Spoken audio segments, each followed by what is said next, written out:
지난 시간에 이어서 서대반의 열정 2, 즉 모세의 소명과 하나님의 섭리에 대해서 말씀을 드리겠습니다. 여기 오늘 사도행전 7장의 두 번째 시간으로서 서대반 집사님의 희생을 통하여 1차적인 청자인 사도행전 6장 9절의 말씀을 근거로 고레네의 알렉산드리아인 길리기아 아시아 즉 바빌론에서 돌아온 다른 민족의 종살이에서 해방되어 돌아온 자유민들을 위한 여호와 하나님의 사랑을 나타내주는 숭고한 마지막 전제 제사를 여러분은 목도하고 계십니다. 그들은 자칭 아브라함의 자손으로서 모세의 율법을 생명같이 신봉하는 유대인이었으나 아직도 구약의 모든 말씀에 메시아이신 예수님을 지칭한다는 사실을 깨닫지 못한 상태이므로 여호와 하나님이 그들의 깨우침을 위해서 초기같이 자기 자신을 불태우는 서대반 집사님을 사용하고 계시다는 그러한 말씀인 것입니다. 따라서 지난 시간에는 그들이 믿음의 조상으로 받들어 섬기는 아브라함의 소명과 헌신에 대하여 알아보았고, 이번 시간에는 이스라엘 백성들에게 하나님의 말씀을 전하여 준 모세의 소명과 그를 사용하신 여호와 하나님의 섭리의 일을 살펴보는 두 번째 시간을 갖도록 하겠습니다. 하나님의 사람들이요, 이스라엘 민족의 구속사 가운데 모세의 역할이 과연 무엇입니까?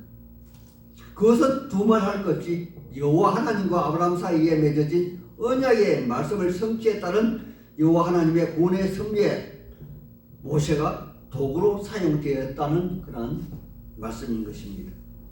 여호와 하나님은 아브라함에게 복의 근인이 될지라 약속하셨고, 그를 창대케 하여 큰 민족을 이루시겠다 약속하셨습니다. 이 말씀은 야곱의 열째 아들 요셉을 통하여 애굽 땅 람셋에서 성취가 된 것입니다. 그러나 그의 후손들이 이방의 계기가 되어 400년 동안 그들을 섬길 것이다 하신 말씀은 여기 18절에 요셉을 알지 못하는 제왕이 등극함으로 그가 우리 민족에게 교활한 방법, 즉 사내의 아이가 태어나면 즉시 죽이고 또 태어난 아기는 나일강에 던지라는 참으로 암울한 시기에 여호와 하나님은 모세를 준비케 한 것입니다. 하나님의 사람들이요, 동트기 직전이 가장 캄캄한 어둠의 시간입니다. 우리의 예수님이 태어난 시기에도 베들레헴에서 태어난 2살 이하 모든 어린이를 헤롯 대왕이 죽인 것처럼 여기 모세의 시기에도 남자로 태어난 유대인의 자녀는 모두 죽임을 당하는 그러한 시기에 모세가 태어난 것입니다.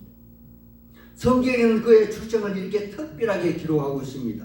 20절에 그때에 모세가 낳는데 하나님 보시기에 아름다운지라. 아멘. 하나님의 사람들이요, 창세기 천지 창조의 시기에 여호와 하나님이 모든 만물을 6일 동안 창조한 시기에 여호와 하나님은 토보 하시며 하나님 보시기에 좋더라 하신 말씀을 기억하고 계실 것입니다. 여기 하나님 보시기에 아름다운지라 하신 말씀은 제가 원문을 찾아보았더니 아스테이오스라는 그런 단어를 사용하고 있는데, 이는 받으실 만한 만족스러운, 즉 하나님께 드려지는 흠없는 제물, 즉 제의식에 사용되는 그러한 단어입니다.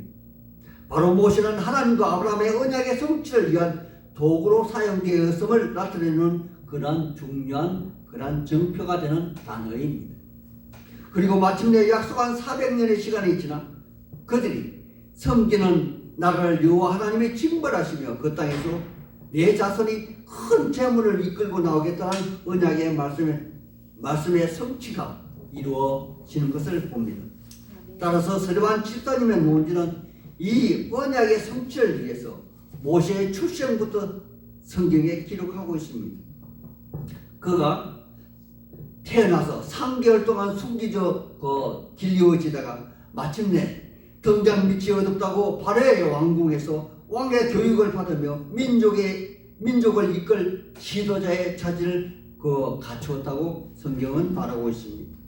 그리고 마침내 그가 나이 40이 들어 자신이 이스라엘 민족의 지도자로서 자신의 정체성을 세우고 민족을 구원할 원대한 여정을 시작하지만 결과는 초라한 목동으로 들러가는 그런 과정을 이야기하고 있습니다.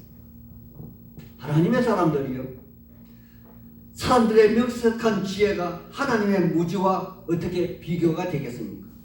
그러므로 하나님의 이런 자신이 자신의 지혜와 열정을 하는 것이 아닙니다. 다만 무익한 종으로서 도구에 지나지 않는 자신을 발견해야만 하나님이 그를 사용하십니다. 모세는 애고의 모든 학문과 지혜를 다 갖추었지만 광야에서 40년 동안 목동으로 자기 자신을 다시 한 번 더 철저하게 비워가는 시간을 가졌습니다. 그리고 마침내 하나님의 때에 모세를 여호와 하나님이 떨기나무에서 부르십니다. 모세가 본 것은 단지 가시떨기나무에 불꽃이 일어나지만 가시떨기나무는 타지 않습니다. 모세의 이성과 지혜로는 도저히 풀 수 없는 그러한 수수께끼입니다. 그리고 여호와 하나님은 그곳에서 그의 신을 벗으라 말합니다. 하나님의 사람들이요, 이 신발에 관하여 있는 많은 신학자들 사이에 그 의견이 분분합니다. 하지만 저는 지금까지 인간의 이성과 지혜로 살아온 과거의 삶에서 완전 벗어나는 그런 말로 그 해석을 하고 싶습니다. 왜냐하면 모세뿐만 아니라 여호수아도 여리고 전투를 앞두고 그의 발에 신을 벗은 것처럼 그의 지혜와 이식의 삶으로 당시 최고의 왕인 바로왕 앞에 나아가고 난공불락의 여리고 전투에 임하는 것이 아니라 오직 가시떨기 나무에서 불꽃은 있지만 나무는 타지 않는 것처럼, 혹은 단지 그 이스라엘 백성들의 함성 소리로만 여리고 성의 견고한 성이 무너지는 것처럼 그들의 힘과 지혜가 아닌 하나님의 권능의 손이 모든 것을 해결할 수 있다는 그러한 믿음을 갖는 것이 아닐까 생각했습니다. 이것은 후에 모세가 실로 엄청난 이긴 홍해 바다를 앞에 두고 엄청난 신앙 고백을 했던 것처럼 말입니다. 출애굽기 14장 13절 14절에는 이런 말씀이 있습니다. 너희는 두려워하지 말고 가만히 있어서 여호와께서 오늘날 너희를 위하여 행하시는 구원을 보라. 너희가 오늘 본 애굽 사람을 다시 보지 아니하리라. 여호와께서 너희를 위하여 싸우시리니 너희는 단지 가만히 있을 것이라. 이렇게 말한 것처럼 여호와 하나님의 일하심을 믿는 믿음이 문제의 해결의 열쇠가 아니겠습니까? 하나님의 사람들이요, 우리 신앙인의 삶의 여정은 기도를 통한 성령 하나님의 기소와 표적의 삶일 것입니다. 여기 스데반 집사님이 이스라엘 역사를 하나님의 기소와 표적이라 그렇게 말하고 있습니다. 하지만 기소와 표적이 따르는 삶은 아직 그들이 온전한 믿음이 아님을 반증하는 것이기도 합니다. 왜냐하면 그들의 삶이 아직 정제되지 않고 미숙하기에 기소와 표적이 필요하고 또 기소와 표적이 따르는 그러한 그 현상이 나타나는 것일 것입니다. 그들 이스라엘 백성들은 과거 모세가 40년 동안 광야 땅에서 노예 근성을 버리고 자유민으로서 조금씩 자아를 찾고 또한 광야에서 하나님의 직접적인 다스림을 경험하며 자신보다 우선인 하나님의 섭리를 깨우치는 그러한 공부를 하게 된 것입니다. 여기 이러한 광야의 교육 과정을 서디반 집사님은 우리의 주님이 베드로의 신앙 고백을 통한 교회가 설립되고 그 교회에서 하나님의 구원의 여정을 공부하는 것처럼 여기 낮에는 구름기둥, 밤에는 불기둥, 아침에는 만나를 통하여 하나님의 섭리를 경험하는 그러한 유아기 광야 교회 생활이라고 그렇게 이야기하고 있습니다. 그는 참으로 탁월한 깨달음을 가진 것 같습니다. 하나님의 사람들이여, 노예인과 자유인의 분명한 차이를 아십니까? 아니, 유아의 젖먹이와 장성한 어른의 차이를 아십니까? 노예와 유아의 젖먹이는 선택권이 없습니다. 하지만 자유인과 장성한 어른은 선택권이 있습니다. 이는 다른 말로 하면 노예와 유아의 어린은 어떤 결과에 대한 책임이 없지만 자유인과 장성한 어른은 자신의 선택에 따른 분명한 책임이 있으며 그 책임에 따른 권리와 의무가 있습니다. 또한 여기 강야 교회의 이스라엘 백성들처럼 공부하는 어린 유아기나 청소년의 그 잘못은 크게 다루지 않습니다. 하지만 다 큰 성년이 공부한 연령이 지난 장사한 어른의 잘못은 크게 질타하고 반드시 그 책임을 묻습니다. 따라서 여기 서대반 집사님이 광야의 이스라엘 백성들처럼 온실 속에 삶을 사는 것처럼 먹을 것, 입을 것, 잠자는 것을 전적으로 여호와 하나님께서 의지하는 그들의 광야 교회를 아직 그 유아기 교회라 그렇게 말을 하고 있습니다. 그러므로 이스라엘 백성들이 잘못을 저지르고 하나님을 모독하고 심지어는 애굽으로 돌아가 하나님의 구원의 여정을 거꾸로 되돌리려고 할지라도 크게 질타하지 아니하시고 다만 선지자를 통한 경고와 훈계에 거치고 있는 것을 우리는 봅니다. 이 말씀이 바로 39절에서 43절의 말씀입니다. 같이 한 목소리로 39절에서 43절의 말씀을 읽어보겠습니다. 찾았으면 39절부터 읽어보겠습니다. 시작. 우리 조상들이 모세에게 복종하지 아니하고자 하여 거절하며 그 마음이 도리어 애굽으로 향하여 아론들은 이르되 우리를 인도할 신을 우리를 위하여 만들라. 애굽 땅에서 우리를 인도하던 이 모세는 어떻게 됐는지 알지 못하노라. 그때에 그들이 송아지를 만들어 그 우상 앞에 제사하며 자기 손으로 만든 것을 기뻐하니 하나님이 예민하사 그들을 그 하늘의 군대에 섬기는 일에 버려 두셨으니 이는 선지자의 책에 기록된 바 이스라엘 집이여 너희가 광야에서 40년간 희생과 제물을 내게 드린 일이 있었느냐. 몰록의 창막과 신 네팔의 별을 받들었음이요 이것은 너희가 절하고자 하여 만든 형상이로다. 내가 너희를 바벨론 밖으로 옮기리라 한과 같으니라. 아멘. 하나님의 사람들이여 여기에 기록된 하늘 군대를 섬긴다 이 말은 바로 일월 성신을 이야기합니다. 애굽의 그 신이 이 태양신이었죠. 그리고 여기 나타난 그 몰록과 그 신네판의 별들을 이야기하고 있는데 몰록의 그 신을 섬기는 것은 그 자녀를